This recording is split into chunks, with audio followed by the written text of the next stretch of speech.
आवाज अड्डा, मैं हूं तमन्ना। 4 फरवरी को वित्त मंत्री अरुण जेटली ने दावा किया कि जीएसटी जल्द ही हकीकत होने जा रही है।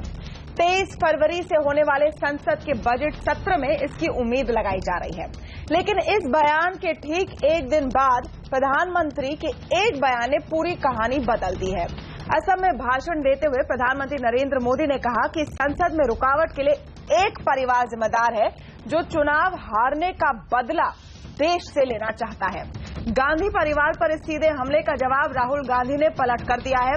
राहुल गांधी का कहना है कि पीएम बहाने बना रहे हैं और काम नहीं कर पा रहे हैं। इस सीधे टक्कर के साथ ही बजट सत्र के धुलने के भी साफ संकेत दिख रहे हैं। अब हमें चिंता है कि जीएसटी और दूसरे अहम बिल फिर से लटकेंगे। एक और सत्र में हंगामा ही हंगामा दिखेगा और इसका खामियाजा हम और आप यानी जनता देगी। आवाज अड्डा में हमारा सवाल है कि कांग्रेस बीजेपी के इस जंग में हम कब तक पिसते रहेंगे। इस खास चर्चा में हमारे साथ शामिल हो रहे हैं बीजेपी के प्रवक्ता संबित पात्रा, कांग्रेस के प्रवक्ता आलोक शर्मा, जेडीयू के प्रवक्ता राजीव रंजन हमारे साथ हैं, राजनीतिक विश्लेषक मनीषा प्रियम, वरिष्ठ पत्रकार रामकृपाल सिंह और TheWire.in के फाउंडिंग एडिटर एमके वेणु। सबसे चर्चा करने से पहले आपको सुनाते हैं प्रधानमंत्री मोदी और राहुल गांधी के बीच हुआ वार और पलटवार। एक परिवार अड़ा हुआ है कि हम राज्यसभा चलने नहीं देंगे, हम देश का कोई काम होने नहीं देंगे, क्योंकि देश की जनता ने हमें हराया क्यों, हम उसका बदला लेंगे और वो मजदूरों से बदला लेंगे। ये बोनस का कानून लोकसभा में पारित हो गया, राज्यसभा में आगे बढ़ाना है, वो राज्यसभा चलने ही नहीं दे रहे। प्रधानमंत्री का काम बहाने बनाने का नहीं होता है। 1.5 साल से नरेंद्र मोदी जी प्रधानमंत्री हैं। उनको शायद ये अभी तक मालूम नहीं हुआ है कि प्रधानमंत्री जी का काम देश को चलाने का काम होता है, बहाने बनाने का काम नहीं होता है। प्रधानमंत्री जी को देश को चलाने का काम शुरू करना चाहिए। मैंने जैसे कहा, किसान रो रहा है, मजदूर रो रहा है, और आज मुझे ये बात नहीं समझ आ रही है कि उद्योगपति भी रो रहे हैं। बड़े बड़े उद्योगपति हमारे पास आते हैं, कहते भैया नरेंद्र मोदी जी जिन्होंने हमारे लिए सरकार चलाई है वो हमारा ही काम नहीं कर पा रहे हैं। तो कौन बदला ले रहा है और कौन बहाने बना रहा है, इस पर हम चर्चा शुरू करते हैं। संबित पात्रा, इसमें क्या बीजेपी अब एडमिट कर रही है कि काम रुका हुआ है? ये देखिए, प्रधानमंत्री ने एक हकीकत जनता के सामने रखा है। क्या ये हकीकत नहीं है कि जीएसटी का जो पूरा बिल है, जो मसौदा है, जिसमें कहावत है कि अगर जीएसटी आ जाता है तो 2 से 2.5% जीडीपी में बढ़ोतरी होगा, उसको कांग्रेस की सरकार ने रोका हुआ है। और मैं आपको याद दिलाऊं, जब पिछले सत्र में जीएसटी के विषय में चर्चा होना था, तभी उसी समय नेशनल हेराल्ड का केस आ गया और पूरे हिंदुस्तान ने देखा किस प्रकार से नेशनल हेराल्ड के केस को लेकर पूरे सत्र को ठप कर दिया गया, काम नहीं हुआ और उसका अंजाम क्या हुआ यह भी हम सबने देखा हुआ है। स्वाभाविक रूप से प्रधानमंत्री या हम कोई भी व्यक्ति अगर आज हिंदुस्तान की जनता से ये सवाल हम पूछते हैं कि आखिर ये एरोगेंस ऑफ नंबर क्यों है। नहीं संबित, आप अगर लोकसभा में पॉइंट ये है, आपकी बात सही है अपनी जगह, लेकिन इसमें पॉइंट ये है कि एक एडमिशन है। क्या माना जा रहा है कि विकास रुका हुआ है, काम नहीं हो रहा है, और आप कह सकते हैं कि इसका रीजन है या इसके लिए जिम्मेदार है कांग्रेस पार्टी, लेकिन ये एडमिशन तो है। बिल्कुल नहीं, कहीं प्रधानमंत्री ने ये नहीं कहा कि विकास रुक गया। उन्होंने कहा एक परिवार ने अपने अहंकार के कारण संसद चलने नहीं दे रही है। ये तो हकीकत है कि संसद नहीं चल पा रहा है। पिछले सत्र के वॉशआउट को और उससे पहले के सत्र के वॉशआउट को हम सबने देखा है, मगर विकास हो रहा है यह तो खुद वर्ल्ड बैंक कह रहा है। यह तो खुद अभी चंद दिनों पहले ये जो चार्ट वर्ल्ड बैंक ने रिलीज किया है ब्रिक्स का, चूंकि आप एक बिजनेस चैनल है, मैं ये चार्ट भी दिखा रहा हूं। आप देखिए ब्रिक्स में पहले इंडिया कहां खड़ा था, चाइना कहां खड़ा था और बाकी कंट्रीज कहां थे, और अब देखिए इंडिया कहां खड़ा है और चाइना कहां खड़ा है। स्वाभाविक रूप से पूरे वर्ल्ड बैंक के मुताबिक भी इंडिया की जो स्थिति है वो पूरे विश्व में दुरुस्त हुई है बनिस्बत बाकी देशों का। तो ये तो आंकड़े ही बता रहे हैं कि हिंदुस्तान आगे बढ़ रहा है। नहीं, आप जीडीपी के आंकड़े दिखा रहे हैं संबित, क्योंकि जीडीपी पर अपने तरफ से एक दूसरी पूरी बहस हो सकती है। मेरा पॉइंट ये है कि एक और संसद सत्र धुलने जा रहा है और उसकी तैयारी नजर आ गई है हमको। आज आप हमारे एक्सपर्ट्स को जोड़ते हैं। राम कृपाल जी, ऐसा क्यों होता है कि हर सेशन के पहले कुछ ना कुछ निकल ही आता है जिससे साफ हो जाता है कि इस बार भी काम नहीं होगा? नहीं तमन्ना जी, बिल्कुल सही आप कह रही हैं। अगर अपने आप निकल जाता तो अलग की बात थी। हर बार एक मुद्दा, जैसे पहला सेशन धुल गया, मानसून सेशन इस बात पर धुला कि सारा का सारा वो जो मामला लैंड बिल और वगैरह था, उसके बाद दूसरा मुद्दा नेशनल हेराल्ड का आ गया। 3-4 दिन तक संसद चली थी, उसके बाद अचानक नेशनल हेराल्ड उछला, सारा सत्र धुल गया उसमें। तीसरा ये जो अभी इस बार का था, मुझे उम्मीद थी कि शायद इस बार कुछ एक्सरसाइज हुई होगी, संसद के बाहर कोशिश की गई होगी पार्टियों से, अपोजिशन से बात करने की। लेकिन कल वेंकैया नायडू की जो स्पीच सुनी मैंने, उससे घोर निराशा हुई, क्योंकि वही सारी बातें थी कि हमें उम्मीद है, हमें उम्मीद है। उम्मीद के लिए कोई ठोस उपाय किया गया, प्रयास क्या किया गया, ये कुछ नहीं रहा। और आज अचानक 19 दिन पहले, 18 दिन पहले मोदी जी का जो भाषण हुआ है, वो तो सीधे सीधे लग रहा है, और उसके बाद राहुल जी की जो प्रतिक्रिया आई, तो लग रहा है कि माहौल में कड़वाहट और बढ़ रही है। और दोनों तरफ से मुझे नहीं लगता है कि कोई ठोस ऐसी कोई कोशिश की गई है। और कहीं न कहीं आज प्रधानमंत्री जी के बात से लगा कि वो, उनको ये बात का आभास है कि इस सेशन में भी वो जीएसटी और ये सारे बिल जो महत्वपूर्ण बिल हैं शायद न पास हो सकें। तो लेकिन मैं कहूंगा कि attack in anticipation is not defence. हमें यह होना चाहिए कि धमकी, आलोचना को छोड़ करके अब एक कोशिश की जानी चाहिए। वो कोशिश होनी चाहिए जो मुझे लगता है कि इस तरह के अप्रोच से अगर कोशिश कहीं की भी गई होगी तो वो भी मतलब उसके परिणाम अच्छे नहीं आने वाले हैं। नहीं, जो कॉन्फ्रंटेशनल वाला एक सिस्टम है कि आमने सामने होंगे और अटैक होगा, काउंटर अटैक होगा, वो हाईएस्ट लेवल पर हमको आज दिखा मनीषा प्रियम जी। इससे साफ है कि संसद का रास्ता फिर से बंद हो गया है। नहीं, देखिए, थोड़ी सी मैं यहाँ पे एक अमेंडमेंट करना चाहूंगी कि ये कॉन्फ्रंटेशन जो हो रहा है, आप देखिए कि मैदानी जंग है, ये संसद का जंग नहीं है। और बजट ही वो एक इकलौता सत्र है जिसमें लोकसभा का वर्चस्व होता है, उसमें मनी बिल्स आते हैं।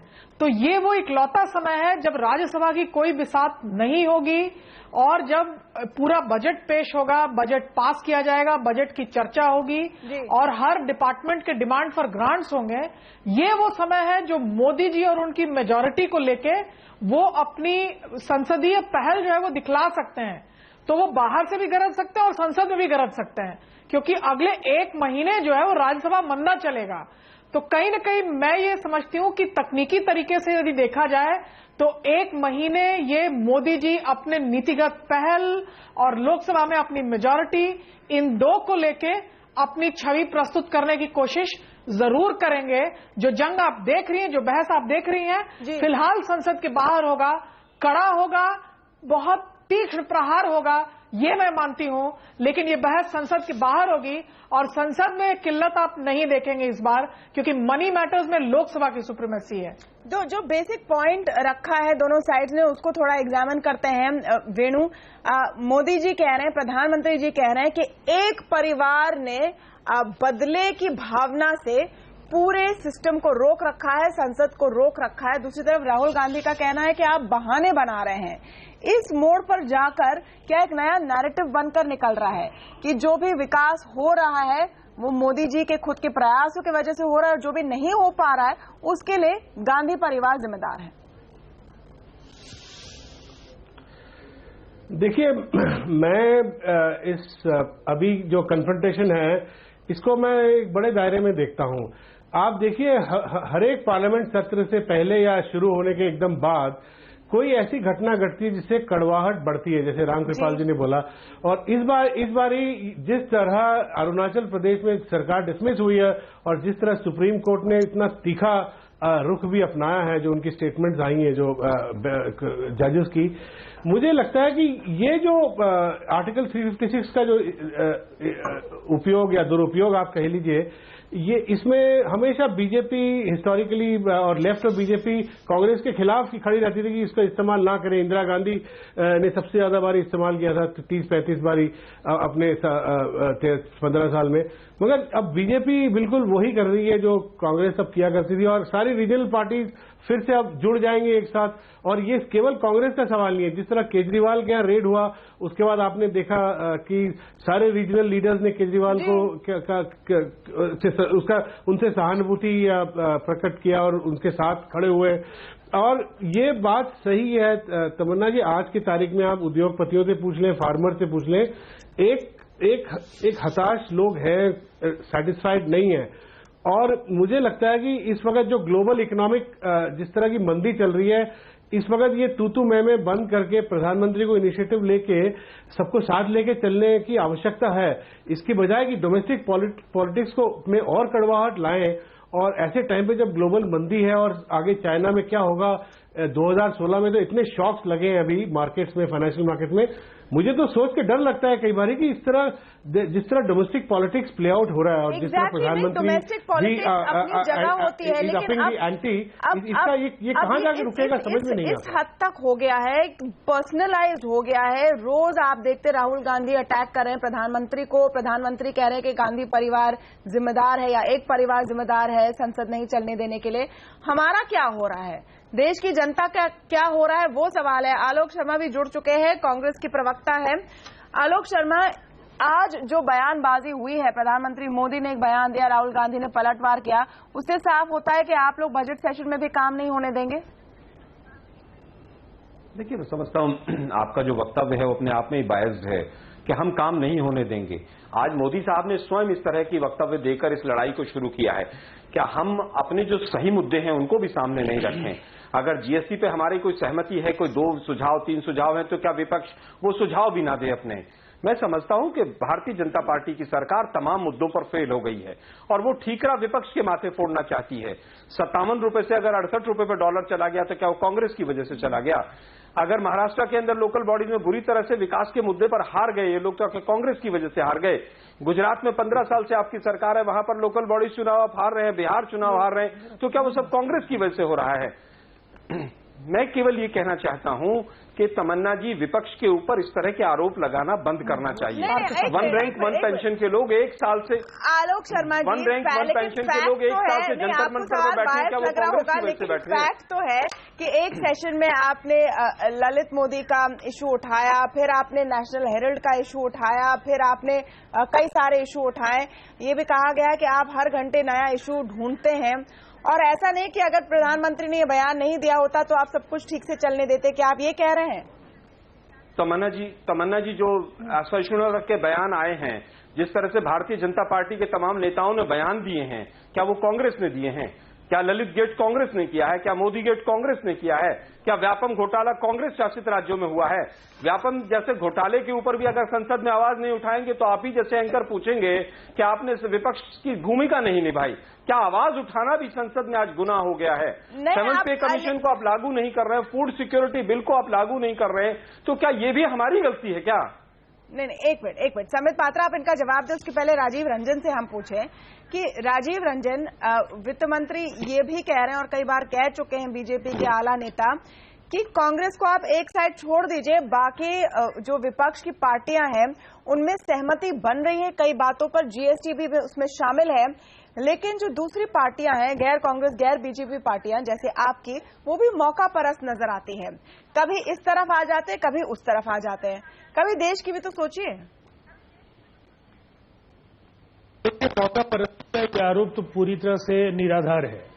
जीएसटी पर हमारी पार्टी का स्टैंड बिल्कुल साफ है, जीएसटी के पक्ष में है हम लोग। लेकिन निश्चित तौर पर जो एक नेता भारतीय जनता पार्टी की जो भूमिका में रहे हैं नरेंद्र मोदी जी, आज देश के प्रधानमंत्री की नई भूमिका में वो अपने आप को आज भी वो फिट इन नहीं पा रहे हैं, और कहीं न कहीं वो पुरानी भूमिका में रह करके जो समन्वय और सहमति का एक मौका उनके सामने होता है ऐसे निर्णायक अवसरों पर, उसे वो बार बार अपनी हठधर्मिता से खोते हैं। टकराव का रास्ता बार बार अख्तियार करके वो कहीं न कहीं अवसर दे रहे हैं कि ये बात बिगड़ती चली जाए। और कई बार लगता है कि जीएसटी के लिए ज्यादा बाधाएं तो नरेंद्र मोदी जी उनके दल और उनके गठबंधन के अंदर से ज्यादा इस तरह के प्रश्न खड़े किए जाते हैं जिससे कि सहमति का वातावरण ही नहीं बने। हमारा ये कहना है कि चाहे वो रियल एस्टेट बिल का सवाल हो, चाहे वो बैंक्रप्सी बिल का सवाल हो, या जो अन्य बिल अटके हुए हैं, पहले भारतीय जनता पार्टी को पूर्व में जो प्रतिपक्ष की भूमिका में उन्होंने लोकसभा के और राज्यसभा के सत्रों का दुरुपयोग किया है, उससे भी उनकी छवि को लेकर के सवाल उठे हैं। और आज जब सत्तारूढ़ दल के तौर पर आपकी भूमिका है, आप उसके साथ भी आप न्याय नहीं कर पा रहे। और आप लोग खुद नए नए इश्यूज दे रहे हैं, परोस कर दे रहे हैं विपक्ष को। देखिए, मैं आपका इसको उदाहरण देता हूं, थोड़ा वक्त दीजिएगा क्योंकि बहुत लोगों ने सवाल पूछा है। आप एक उदाहरण लीजिए नेशनल हेराल्ड का, और ठीक उसी के तर्जी पर चल रहा अशोक चौहान जी का केस। नेशनल हेराल्ड के केस में दो अदालतों ने, निचली अदालत और उसके बाद हाईकोर्ट ने, दोनों अदालत ने कहा it is a criminal misconduct, ये क्रिमिनल मिसकंडक्ट है और miss appropriation of public fund है। ये कोई भाजपा के अध्यक्ष अमित शाह जी ने या नरेंद्र मोदी जी ने तो नहीं बनाया, ये कोर्ट ने बनाया।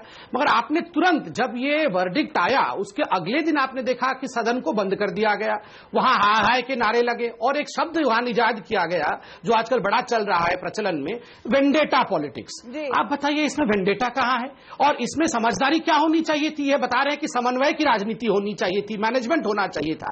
क्या मैनेजमेंट होना चाहिए? हमें कहना चाहिए चलिए चूंकि आपकी संख्या की हमें आवश्यकता है, हम जज से बात करेंगे। सुन लीजिए, आपने सबको वक्त दिया, थोड़ा सुन लीजिए। संबित जी, अगर ये बात मान ले तो फिर ललित गेट नहीं, ललित गेट के सवाल पर अगर सवाल इतने महत्वपूर्ण है, मेरे से सवाल पूछे तो लोकसभा और राज्यसभा की कार्यवाही में व्यवधान के लिए अवसर इनके पास अच्छा है कि हम आपके चैनल पे नहीं आए, आपकी भूमिका चाहिए चाहती है, कोई बात नहीं है, हम कल से नहीं आएंगे आपके चैनल पे। नहीं समय देखिए, ये कोई ट्रेड ऑफ नहीं है, ये एक डिबेट है। शुरू में सबने अपनी राय रखी है, ये डिबेट है। अगर 5 लोगों ने सवाल पूछा है बिल्कुल नहीं, आप इस तरह से नहीं आने की धमकी मत दीजिए। पैनल में लोगों के सवाल आएंगे और उन सवालों का जवाब आपको देना है। आप थोड़ा असभ्यता कम कर दीजिए, आप थोड़ा असभ्यता कम कर दीजिए, तो मैं बिल्कुल ऐसा नहीं बोलूंगा।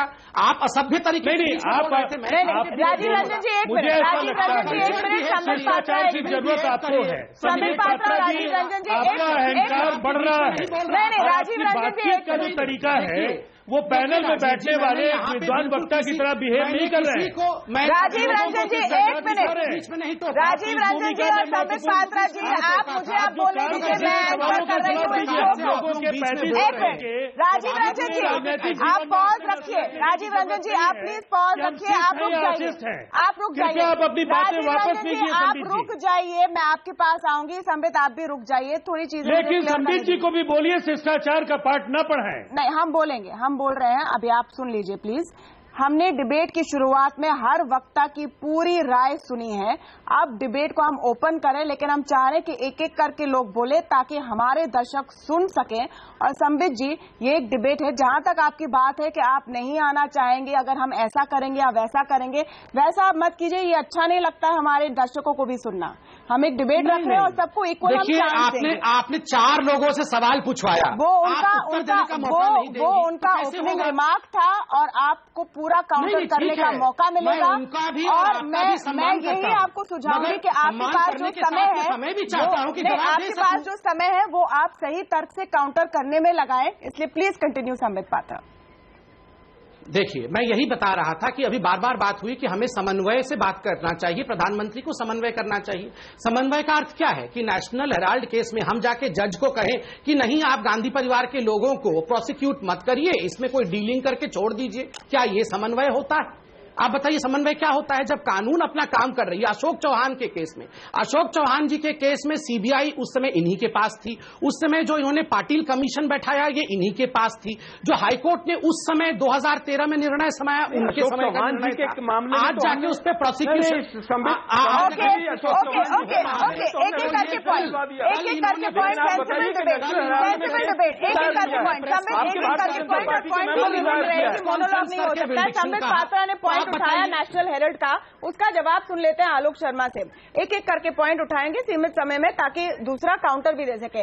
आलोक शर्मा जी, नेशनल हेराल्ड एक अच्छा एग्जाम्पल इसलिए है क्योंकि उसमें संसद में हंगामे करने का कोई कारण नहीं था, फिर आप लोग ही ने स्टोरी बदल दी कि नहीं इसकी वजह से नहीं था। चलिए हम पिछले सत्र को भूल जाए, आगे के सत्र की बात करें। आप लोग ने क्या क्या तैयारी की है आपके आर्सेनल में? आप अरुणाचल का मुद्दा उठाएंगे, आप रोहित वेमुला का मुद्दा उठाएंगे और पूरी कोशिश करेंगे कि सत्र को ना चलने दें। मेरा आपसे सवाल है कि ये स्ट्रैटेजी कब तक चलेगी? कुछ और भी तो आप सोचिए।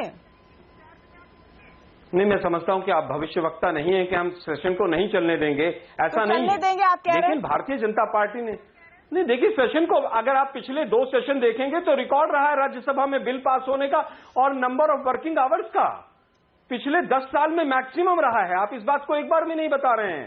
कांग्रेस पार्टी ने सदैव उन बिलों के ऊपर जो जनता के हित के हैं उनके ऊपर हमेशा सहमति दी है, अपना पॉजिटिव स्टैंड रखा है।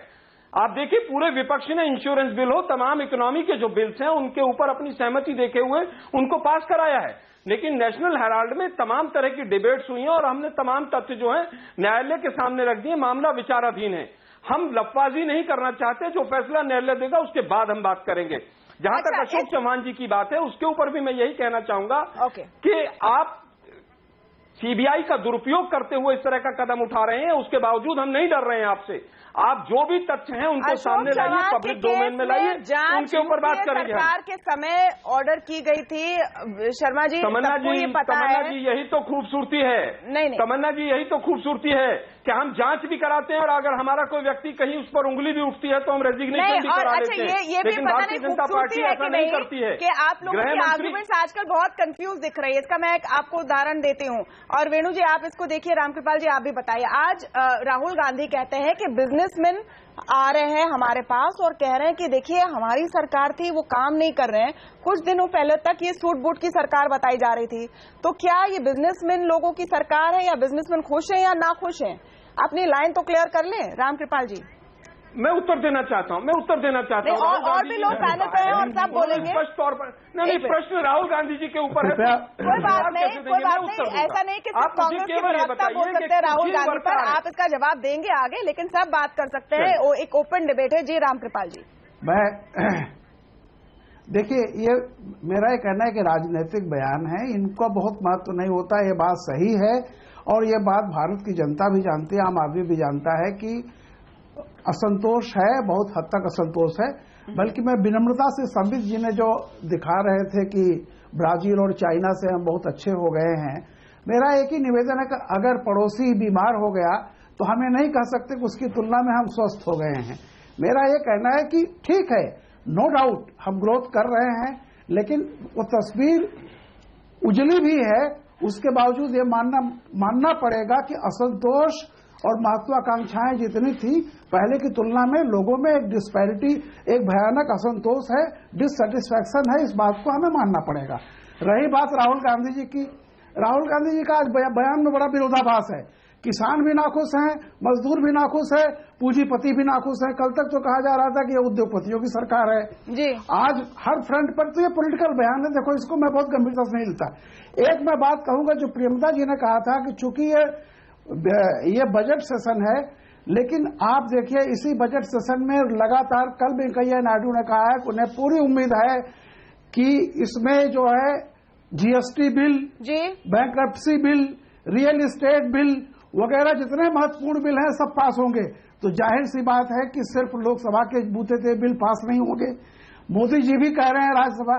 तो मेरा इतना ही कहना था कि स्थितियां सब अपनी जगह पे हैं, लेकिन जिम्मेदारी बीजेपी की ज्यादा बनती है ऐसे मौके पर इस तरह के बयान देना कि वो जिससे कांग्रेस को आहत महसूस करे। मुझे लगता है कि ये कोई अच्छी स्ट्रेटजी नहीं है।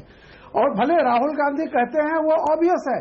देखिए, अपोजिशन के जवाब और उनकी टिप्पणियां बड़ी कर्कश होंगी, लेकिन जो सत्ता पक्ष में बैठा हुआ है, जो लीडर है, उसकी अपेक्षाएं हैं कि वो थोड़ा सा विनम्रता के मतलब एक अप्रोच उसका होगा।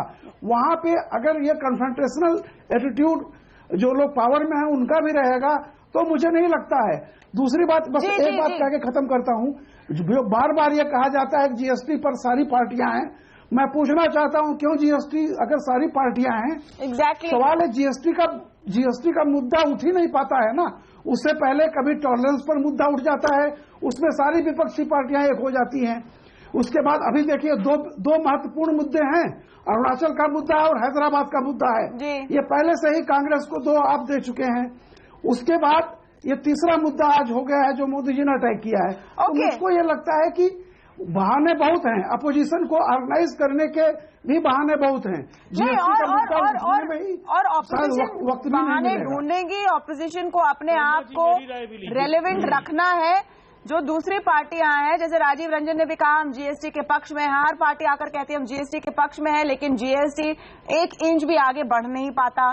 तो फिर इसके लिए जिम्मेदार कौन है? क्या पॉलिटिक्स से आगे बढ़ने की जरूरत नहीं है? मनीषा प्रियम जी।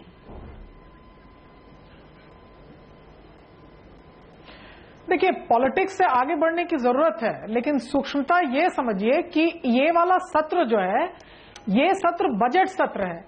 इसमें बजट तो वो पास करा लेंगे, लेकिन बाहर से चूंकि भाजपा ये पहल नहीं कर रही कहीं भी कि कांग्रेस के साथ या अन्य दलों के साथ एक कंसेंसस पॉलिटिक्स हो, और खास करके 4 और राज्यों में चुनाव आने वाले हैं, तो कंसेंसस की पहल की बजाय राजनीतिक बयानबाजी जो है वो बहुत ही तीखी होती रहेगी। लेकिन ये सारी बयानबाजी जो है वो संसद के दायरे के बाहर होती रहेगी।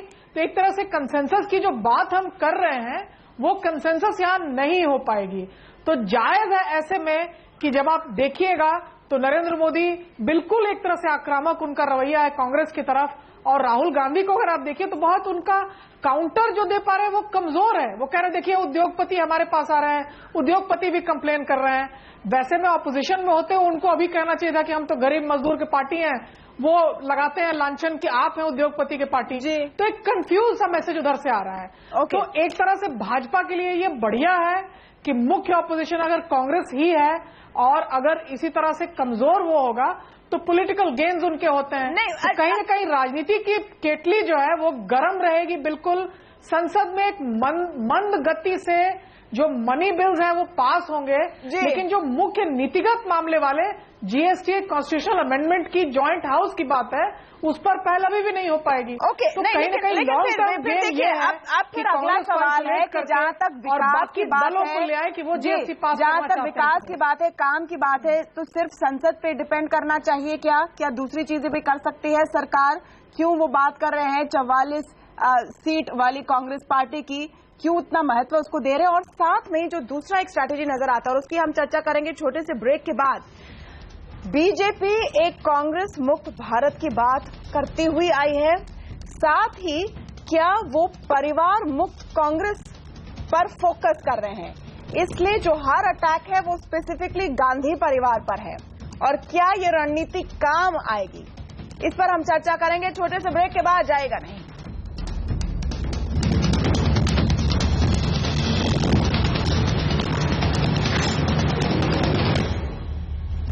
आप पिछले कुछ दिनों में देखिए तो राहुल गांधी का हर प्रहार, हर अटैक डायरेक्टली प्रधानमंत्री मोदी पर है। चाहे वो रोहित वेमुला की हैदराबाद यूनिवर्सिटी में आत्महत्या की बात हो या फिर नेट न्यूट्रलिटी की भी बात हो, और आज उन्होंने कहा है कि प्रधानमंत्री बहाने बना रहे क्योंकि काम नहीं हो रहा है। उनका काउंटर था प्रधानमंत्री के एक बयान को। दूसरी तरफ प्रधानमंत्री भी कई बार परिवार की बात कर चुके हैं। इस पर्सनल फाइट में, ऑलमोस्ट पर्सनल फाइट हो गई है, इसमें क्या देश पिस रहा है, संसद में काम नहीं हो रहा है, इसकी हम चर्चा कर रहे हैं आवाज अड्डा पर। एमके वेणु जी, हम बात कर रहे थे कि संसद में मामला फंसा हुआ है, वो तो साफ दिख रहा है, उसकी चाहे जिसकी भी गलती हो। मेरा आपसे सवाल है कि क्या सरकार संसद के बाहर ज्यादा एक्शन नहीं दिखा सकती है?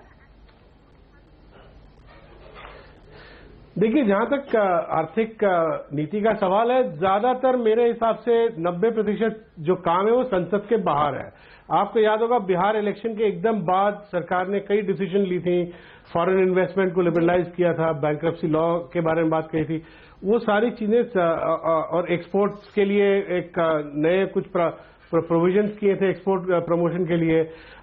ये सारी चीजें संसद के बाहर हैं। इसलिए मैं ये कह रहा हूं कि ये उद्योगपति ये कंप्लेन नहीं कर रहे कि ये सरकार उनके खिलाफ कुछ कर रही है।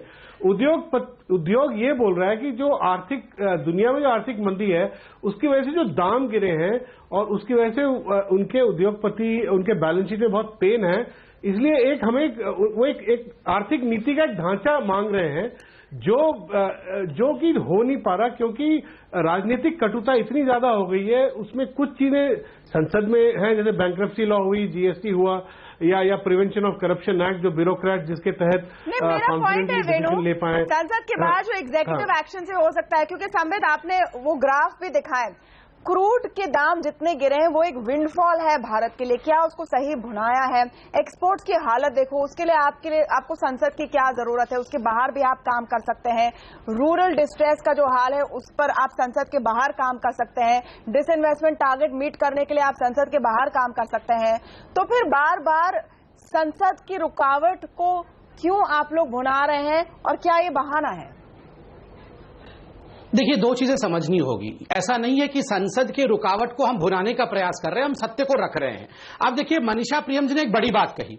उन्होंने कहा कि मैदानी जंग और दूसरा जंग होता है संसद के अंदर का डिस्कशन। मैदानी जंग में बहुत सारी बातें बोली जाती हैं जो अनिवार्य है जनता को बताने के लिए, मगर संसद के अंदर हम कंसेंसस की बात करते हैं। मुझे समझ में नहीं आता है कि आखिर अगर संसद के अंदर जो डिस्कशन और डिबेट होता है उससे देश आगे बढ़ता है, देश को आगे लेने की बात होती है, तो वहां कंसेंसस क्यों चाहिए? वहां तो दोनों ही पार्टी, चाहे कितनी भी पार्टी हो, सब एकमत होने चाहिए कि वाकई देश आगे बढ़े। इसमें कॉन्सेंसस और बैठ के बातचीत करने की क्या आवश्यकता है? क्या कांग्रेस नहीं चाहती है कि देश आगे बढ़े? इसलिए ये तो विदाउट एनी शर्त, किसी प्रकार के शर्तों के बिना, विदाउट एनी कंडीशन उनको मानना चाहिए कि हाँ चलिए हम डिबेट करेंगे, हम डिस्कशन करेंगे। दूसरी बात देखिए, आपने, क्योंकि आप एक बिजनेस चैनल है, मैं इसमें आंकड़े भी रखना चाहूंगा। आपने कहा कि जो विंडफॉल गेन्स हमें पेट्रोल के प्राइस कम होने से हो रहा है, क्या सरकार उसका सही इस्तेमाल कर रही है? देखिए, 4 फ्रंट्स पे सरकार इसका इस्तेमाल कर रही है। नंबर 1, कंज्यूमर को बेनिफिट दे रही है। Number 2, infrastructure. आप देखिए, बहुत कम बेनिफिट मिल रहा है। मैं पूरा बता दूं, मैं पूरा बता दूं, उसका जरूर आप उसमें बताइएगा। नंबर 1, कंज्यूमर को ठीक है थोड़ा कम हमने दिया।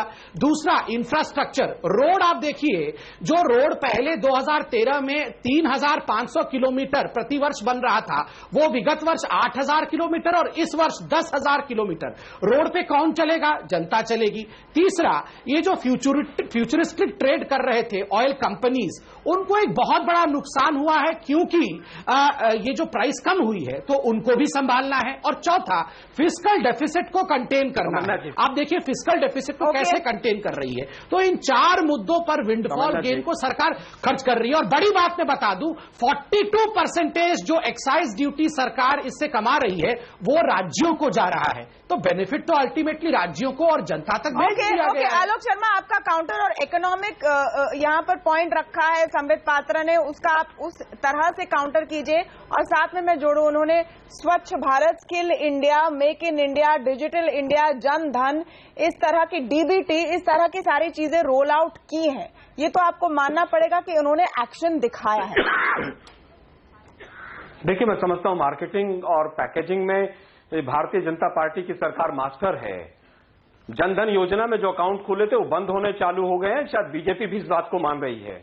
पहली चीज। दूसरी चीज मैं कहना चाहता हूं कि आपने इतना कुछ विकास किया, इतना विकास हो गया, आप 200 रुपए किलो से दाल को नीचे नहीं ला पाए। आप पेट्रोलियम के प्राइसेस का सारा फायदा पेट्रोलियम कंपनीज को दे रहे हैं। अगर आज आप राष्ट्रीय दैनिक हिंदू पढ़ेंगे तो फ्रंट पेज पर अरुण जेटली साहब के हवाले से, सूत्रों के हवाले से खबर छपी है कि जितने पीएसयूज हैं उनको आने वाले बजट सेशन में डिसइन्वेस्टमेंट के माध्यम से बेचने की तैयारी हो रही है। आप पूरा देखिए कि किस तरह से आज किसान पिसता चला जा रहा है। अगर इतना विकास किया था आपने तो महाराष्ट्र, गुजरात, बिहार, जो लोकल बॉडीज के चुनाव हुए, बिहार का मेन गवर्नमेंट का चुनाव हुआ, उसमें आप पूरी तरह से साफ क्यों हो गए? आप दूसरी तरफ से कांग्रेस मुक्त भारत की बात करते हैं। यहां तो कांग्रेस का गेन पे गेन होता चला जा रहा है। मैं जानना चाहता हूं, उत्तर प्रदेश और बिहार इतने बड़े बड़े 2 राज्य हैं, लगभग 40% हमारे देश की, हिंदुस्तान की आबादी रहती है। अगर वेस्ट बंगाल को भी जोड़ लें, आपने एक भी उद्योग अगर लगाया है तो बताइए मुझे। जॉब इंडेक्स पूरी तरह से नेगेटिव है। फिजिकल डेफिसिट पे आरबीआई के गवर्नर ने 4 दिन पहले कहा है कि फिजिकल डेफिसिट को बढ़ाकर अगर विकास की बात हम करेंगे तो कहीं ना कहीं वो नेगेटिव जाएगा हमारे लिए। मैं समझता हूं 57 से 68 रुपए पर डॉलर पहुंचा, पेट्रोलियम प्राइसेस से इतना फायदा हुआ। नहीं, फिस्कल मैं मिक्स नहीं कर रहा हूं, मैं केवल इकोनॉमिक फ्रंट की बात कर रहा हूं मैं कि तमाम जो इकोनॉमिक्स के इंडिकेटर्स हैं उनकी हालत बुरी है।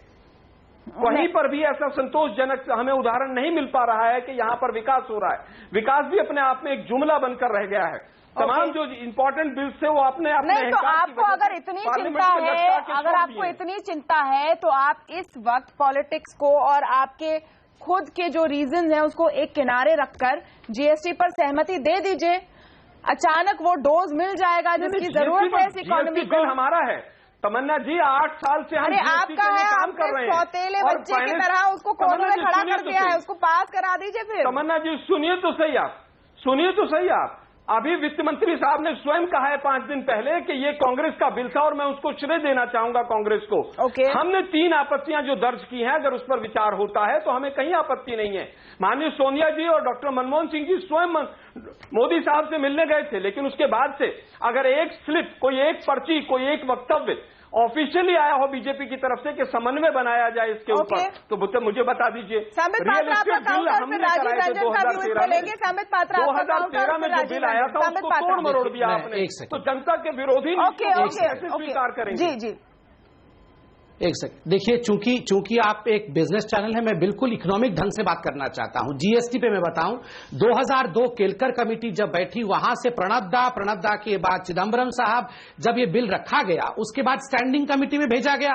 स्टैंडिंग कमेटी ने इनके समय, कांग्रेस के समय स्टैंडिंग कमेटी ने जो रिकमेंडेशन दिए वो सारे रिकमेंडेशन को आत्मसात करते हुए जीएसटी बिल अब प्रस्तुत किया गया अरुण जेटली द्वारा। आप ये बताइए, मुझे ये समझ में नहीं आ रहा है, जैसे अरुण जी ने बिल्कुल सही कहा कि GST bill can not become a dancing instrument between standing committees. जो राज्यों के मैं बीच में नहीं बोल रहा था, मैं बीच में नहीं बोल रहा था साहब आराम से। 8 साल तक आपने उस बिल को पास नहीं होने दिया। नहीं, एक तो ये वाले आर्गुमेंट तो हम एक्सेप्ट करना हमने बंद कर दिया है कि आपने पहले वो किया था और आपने पहले वो किया था, क्योंकि उसमें बहुत मतलब ही नहीं है। हमने सुझाव दिया, प्लीज सुझावों को तो मान लीजिए शांति से। मैं फैक्ट्स रख रहा हूँ, मैं फैक्ट्स रख रहा हूँ। स्पेसिफिक फैक्ट पे मैं आती हूँ या सवाल पे आती हूँ। बिल्कुल स्पेसिफिक फैक्ट रखा मैंने। आलोक शर्मा ने जो रखा था कि जो उनकी 3 मांगे हैं, उन मांगों को जो मुख्य आर्थिक सलाहकार की रिपोर्ट है उन्होंने लगभग मान भी ली है, लेकिन इसका कोई ऑफिशियल कम्युनिकेशन आप लोग ने नहीं किया है कांग्रेस पार्टी से, ये इनका कहना है। इस पर आप जवाब दीजिए। देखिए, मैं एक उदाहरण दे रहा हूं। वैसे तो सरकार के आधार पर मैं प्रवक्ता के नाते प्रियम्प्ट नहीं कर सकता, मगर मैं एक एग्जांपल दे रहा हूं। इनका एक मांग है कि जो टैक्स रेट है इसको कॉन्स्टिट्यूशन में डाल दीजिए। अगर टैक्स रेट को कॉन्स्टिट्यूशन में डाल दिया जाए तो आप दिक्कत देखिए, जो सिन प्रोडक्ट है, सपोज सिगरेट और टोबैको, क्या आप सिगरेट और टोबैको पे भी वही टैक्स लगाएंगे जो कि आप एसेंशियल प्रोडक्ट पे लगाएंगे? आप जो लग्जरी प्रोडक्ट है, आप BMW कार पे और अल्कोहल पे वही टैक्स लगाएंगे जो आप चावल पे लगाएंगे? आप बताइए कितना। और आप अगर कोई स्टेट, ऊपर वाला ना चाहे, किसी स्टेट में डिजास्टर आ जाए, आपको टैक्स कम करने की जरूरत पड़ जाए तो आप कॉन्स्टिट्यूशन अमेंडमेंट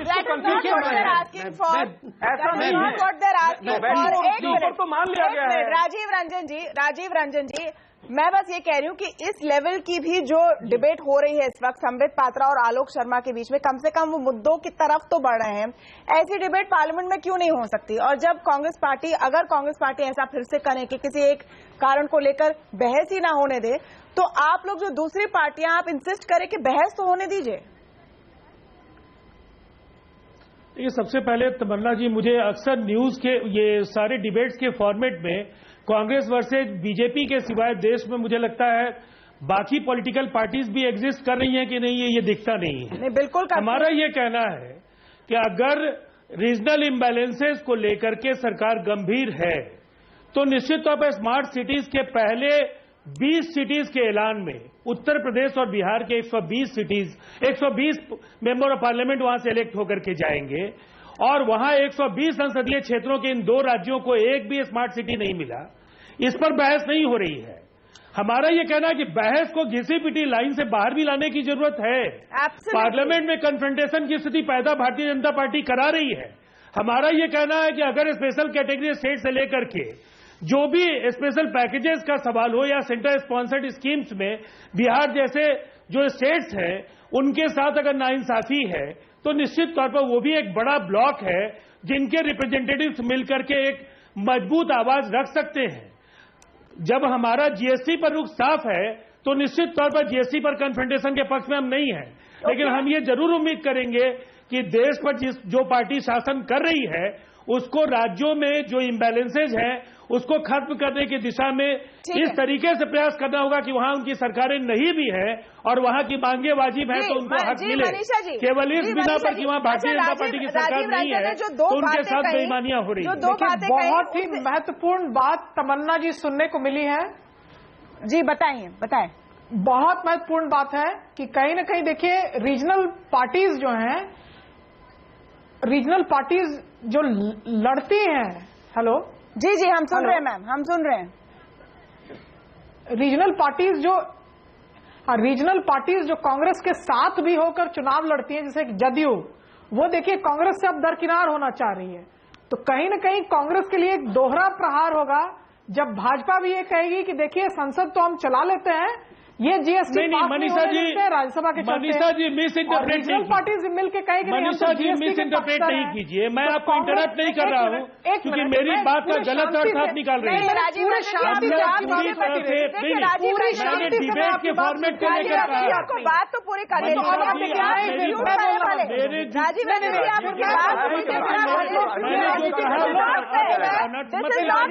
का ये खेल है, ये नहीं कहा कि कांग्रेस हट करके रीजनल पार्टी को कोई नई राजनीति तय करनी है, ऐसा मैंने नहीं कहा। अच्छा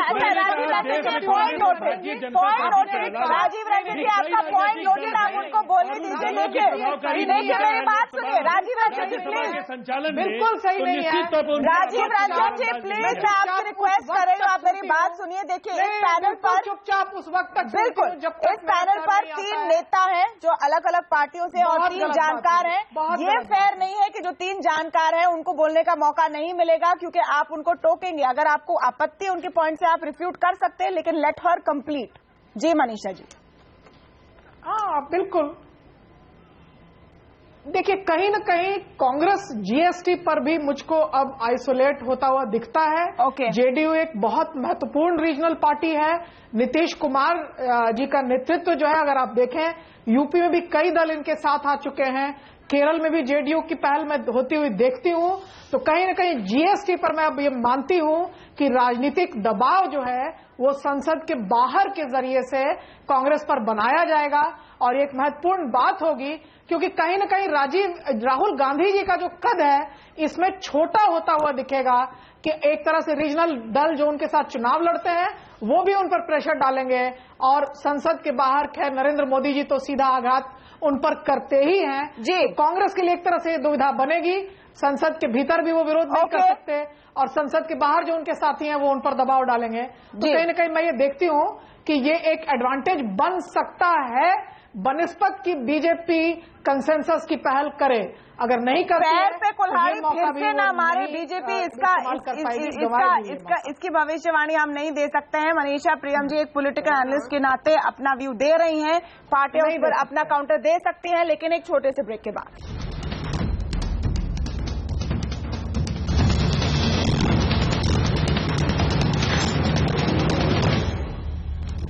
आवाज अड्डा के इस डिबेट के आखिरी चरण में मैं शुरू करना चाहती हूं एक थोड़े से अलग एंगल के साथ जो हमने पहले डिस्कस की थी। राम कृपाल जी, जो पॉइंट हमने रखा था कि बीजेपी की स्ट्रैटेजी नजर आती है एक कांग्रेस मुक्त भारत और परिवार मुक्त कांग्रेस, इसलिए शायद फोकस गांधी परिवार पर है हर वक्त।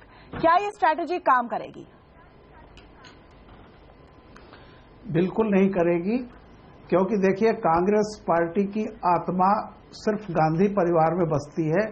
बहुत पहले हमेशा कितने टुकड़े हो चुके हैं, वे सारे टुकड़े फिर बाद में महसूस करते हैं कि वे व्यर्थ ही अलग हुए, चाहे अर्जुन सिंह हो, तिवारी जी हो, कितने लोग अलग हुए फिर वापस आकर के उसी में मिले।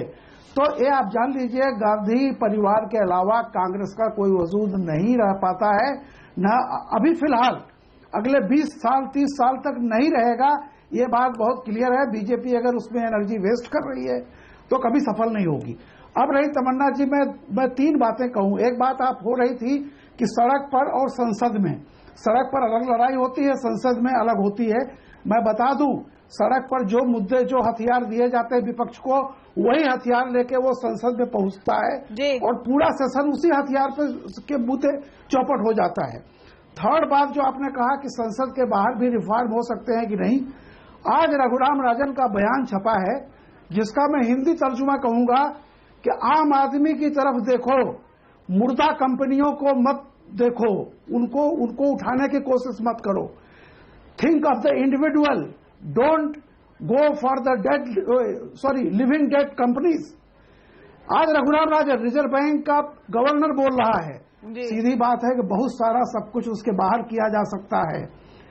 हमें दिक्कत यह है सारी की सारी, क्यों कंपनी आज रो रही हैं कि आदमी की पॉकेट में पैसा नहीं है, इसलिए तुम्हारा माल जितना भी सस्ता हो जाए, चाहे जो भी कर लो, इतना पेट्रोल और डीजल के दाम गिरने के बावजूद आम किसान मजदूर की क्रय शक्ति नहीं बढ़ रही है, उसके पास वो खरीदने की हैसियत नहीं है। एफएमसीजी डाउन है। आप देखिए कोई भी सेक्टर, ऑटोमोबाइल की क्या हालत हो रही है, सब जगह पे डाउनफॉल है। सब ये देख रहे हैं कि इस बार की अगर गेहूं की फसल बर्बाद होती है तो इस देश की पूरा उद्योग जगत बर्बाद हो जाएगा। बिल्कुल ये हालत है। ऑफ द रिकॉर्ड में किसी से आप मिलिए बोलता है। सवाल इस बात का है कि संसद के बाहर भी कॉमन मैन की तरफ देख करके उसका किया जाए। ऐसे लोगों के पीछे बर्बाद क्यों ऐसे लोग घूम रहे हैं जो अरबों रुपया, खरबों रुपया लेकर के बैंक का भाग जा रहे हैं और जाकर के गोवा में बर्थडे पार्टीज करते हैं। रघुराम राजन जैसा व्यक्ति दुख व्यक्त कर रहा है। इसके लिए मैं समझता हूं ठीक है, आप कहीं भी संसद से कानून लाओ, चाहे बाहर से करो, लेकिन कहीं इंटेंशन बताओ आप कि आप इस पर ये करने जा रहे हैं। जिन लोगों ने नवरत्ना में पैसा लगाया था आम आदमी में, उसका पैसा लूट करके उसके सारे वेणु जी 40-60% गिर गए हैं। वो आम आदमी का पैसा लेके भागा है। इसके लिए क्यों नहीं बात होती है? हम तमाम लोग ये बात करते हैं उठा। ऑल राइट वेणु जी, शो की शुरुआत में संबित मैं आपके पास आऊंगी इसके बाद, लेकिन एमके वेणु की भी बात सुन लीजिए। शो के शुरुआत में संबित पात्रा ने आंकड़े दिखाए कि वर्ल्ड बैंक के मुताबिक भारत चीन के आगे है, लेकिन रामकृपाल जी जो कह रहे हैं और हम भी जो आम बात सुनते हैं कि ऑन ग्राउंड तस्वीर थोड़ी सी अलग है। बिल्कुल, ये बात रघुराम राजन ने खुद बोली थी अभी 2 महीने पहले कि जो 7% जीडीपी ग्रोथ जो आंकड़े दिखा रहे हैं वो जमीन पे जो उद्योग हैं वो नहीं फील कर रहे हैं, और ये सब एक्सेप्ट भी कर रहे हैं। और कल निर्मला सीतारमण जी ने भी बोला है कि इसका रिव्यू हो रहा है जीडीपी का। तो ये इसके बजाय कि आंकड़े दिखाएं और उस पर आंकड़ों पे डिबेट की जाए, ये बेहतर होगा कि लोग जो त्रस्त हैं, किसान या जॉब की जो जरूरत है, इस पे फोकस करें। मोदी जी इतना बड़ा मैंडेट लेके आए, अगर 1-2 साल तक नहीं किया तो ये मोदी जी खड़े हो गए, ये किसी और को ब्लेम नहीं कर सकते, ना वो कांग्रेस को ब्लेम कर सकते, ना वो परिवार को ब्लेम कर सकते, ना वो रीजनल पार्टी को ब्लेम कर सकते। आखिर के समय में जी संबित आपका रिस्पॉन्स। देखिए, चूंकि आंकड़ों के आधार पर ही डिबेट हो सकता है, इसलिए मैं तो आंकड़े ही रख सकता हूं, मैं केवल हवा में तो बात नहीं कर सकता हूं।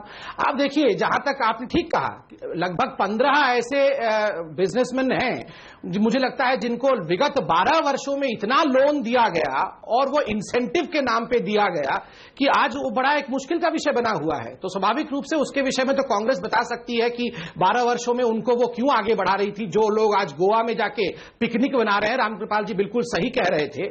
और इसमें मैं हमारी सरकार का कंट्रीब्यूशन बताऊं, जो पब्लिक बैंक्स है उनको दुरुस्त करने के लिए जो इंद्रधनुष योजना शुरू किया गया, 70,000 करोड़ रुपए उन बैंक्स में इन्फ्यूज किया गया ताकि वो आगे बढ़ सके, और एक ओपन एंड रखा गया कि 70,000 करोड़ के बाद भी अगर और अधिक की आवश्यकता पड़े तो इन्फ्यूज। 70,000 का प्लान है संबित, जो पहले ट्रांच में दिया गया है वो बहुत कम है। यही तो आलोचना हो रही है, ये चीजें आप कर सकते हैं। आप देखिए, आलोक शर्मा जी, रिस्पॉन्स आपका जी। मैं कंप्लीट कर लूं जरा। प्रवक्ता जो है आंकड़ों की ही बाजीगरी करते हैं, इस आंकड़ों की बाजीगरी के अलावा कुछ नहीं करते हैं। इन्होंने तो ये भी कह दिया था कि कोलगेट के अंदर 2-2.25 लाख करोड़ रुपए अकाउंट में आ गया है।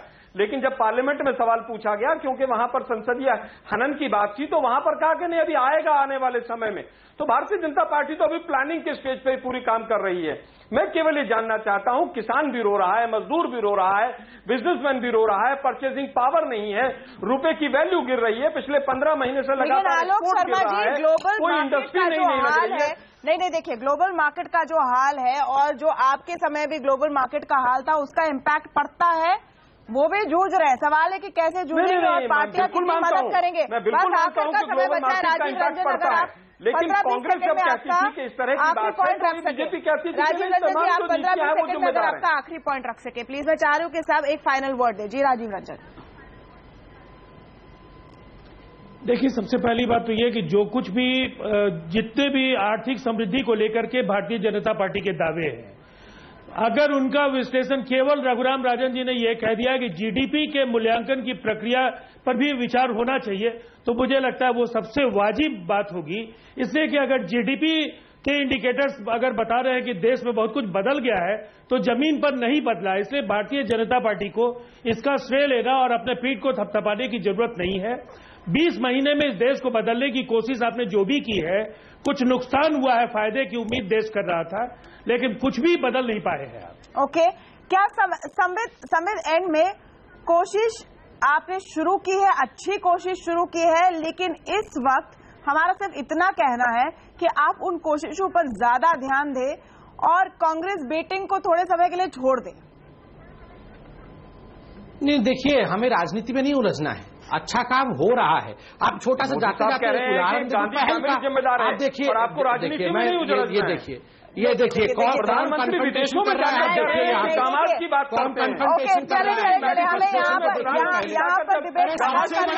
सबसे बड़ा नॉन परफॉर्मिंग एसेट तो राहुल गांधी है। ओके, डिसइन्वेस्ट कर दीजिए। अरे आपके तो परफॉर्मिंग एसेट है, आपके परफॉर्मिंग एसेट में 2 साल समाप्त किया है। शो को बहुत बहुत शुक्रिया आप सबका आज हमारे साथ जुड़ने के लिए। आवाज अड्डा में हम सिर्फ उम्मीद कर सकते हैं कि 23 फरवरी से बजट सेशन में कुछ तो काम हो। चलिए, बहुत शुक्रिया आप सबका। नमस्कार।